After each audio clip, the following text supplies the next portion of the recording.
We just got some shocking shed test results back from RGI, and we could not wait to share them with you. Let's get to it.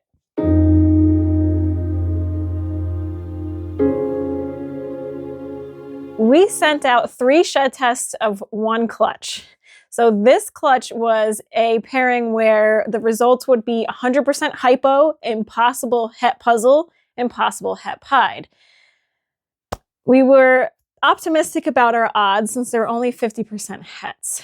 But this guy and the other 2 sheds that we sent out did come back as positive triple hets, which is awesome because not only is this guy stunning, but the combination of itself is just an awesome to hit all 3 of those recessives.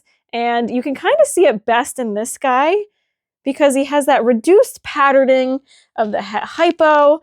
And I am not exactly sure what het puzzle and het pied does together, but this guy is very, very odd looking. But he is a beautiful guy, and he is available now officially as a triple het, as well as some of his siblings on MorphMarket.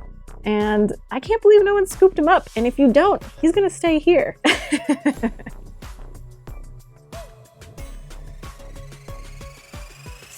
The other 2 that we did shed test, one was a male fire enchi, and he ended up being a triple het as well. And then the other one was a female pastel possible enchi. I really think she is an enchi, just a low expression.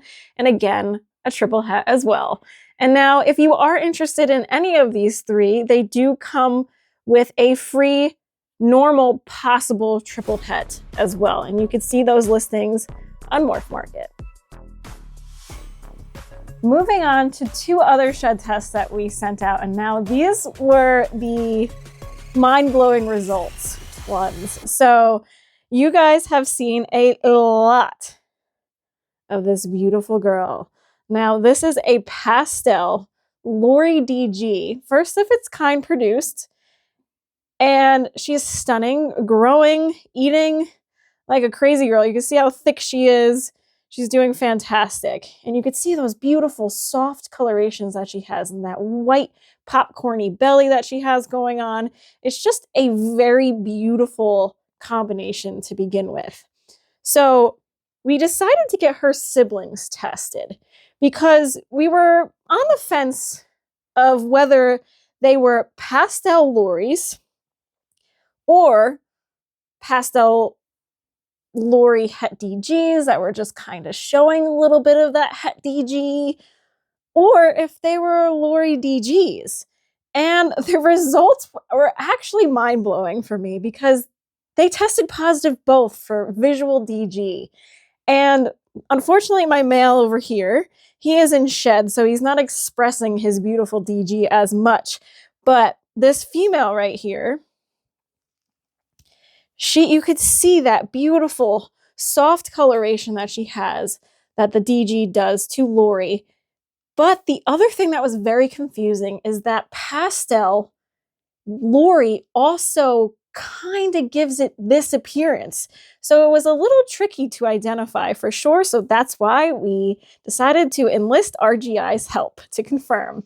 And the fact that both of these now are DGs, we're like, do we keep all 3? I don't know. But they are beautiful, and the future of Lori DGs is looking very, very bright. I just still want to know. To me, the biggest difference of these 2 would have to be pastel. Would pastel make that much of a difference in an animal? So you have technically a Lori DG female here, and then you have pastel Lori DG here. And pastel seems to be so dramatic when it's added with Lori, but when I see pictures of pastel Loris online, it's not this dramatic.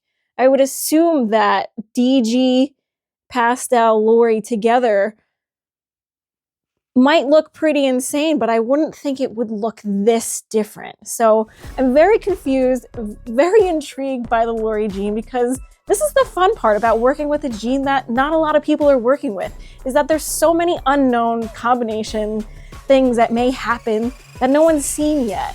So yes, visually, when I first saw this snake come out of the egg, I go, okay, that's definitely a pastel Lori.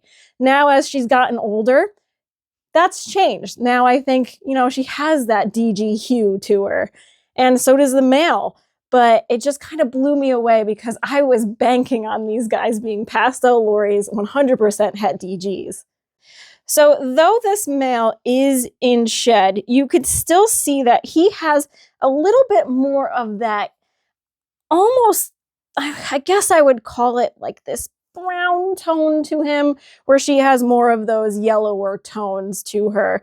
So there is quite a difference in look. They're kind of different between each other, which is weird to me, even though I do know that DG can kind of express itself differently from animal to animal.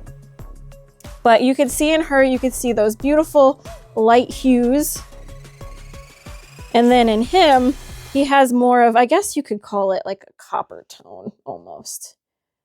But there's just that little bit more of that brown or copper tone that's just leaking through his pattern, just ever so slightly more in him.